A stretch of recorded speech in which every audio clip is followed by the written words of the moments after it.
Okay, so I know omelets can be super difficult to make, but I'm going to show you how to make them. You're going to need your eggs, your seasonings of choice, these are mine, and then a filling.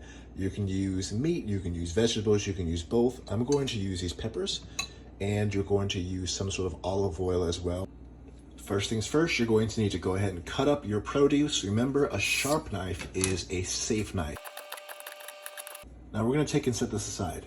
Now you're going to want to choose how many eggs you want in your omelet. Personally, I'm going to use 4 because that's all that my daily allowance will allow me to have. Now we're going to season with the seasonings of our choice. I'm using garlic powder, some red pepper flakes, regular black pepper here, and then some traditional salt.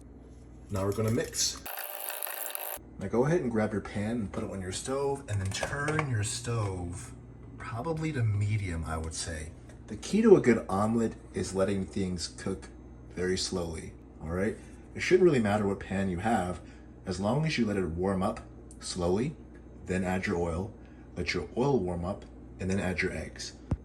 I'm gonna let this pan warm up for about 3 to 5 minutes, and then we'll add our olive oil.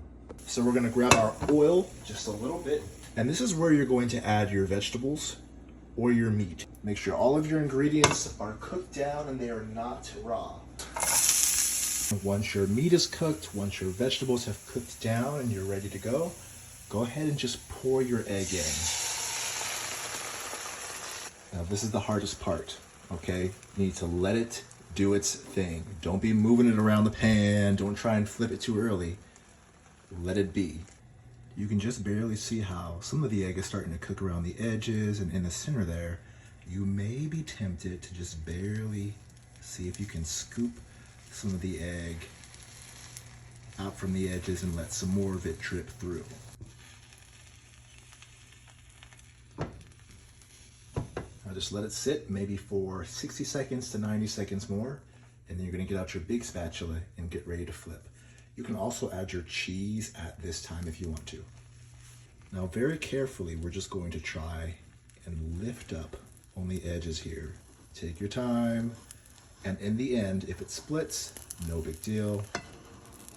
We're just gonna scoot it and flip it over to the edge there. Just like that. Now it makes it a bit more manageable to me if I cut it right down the middle and then flip each individual piece. And I say that's ready to plate.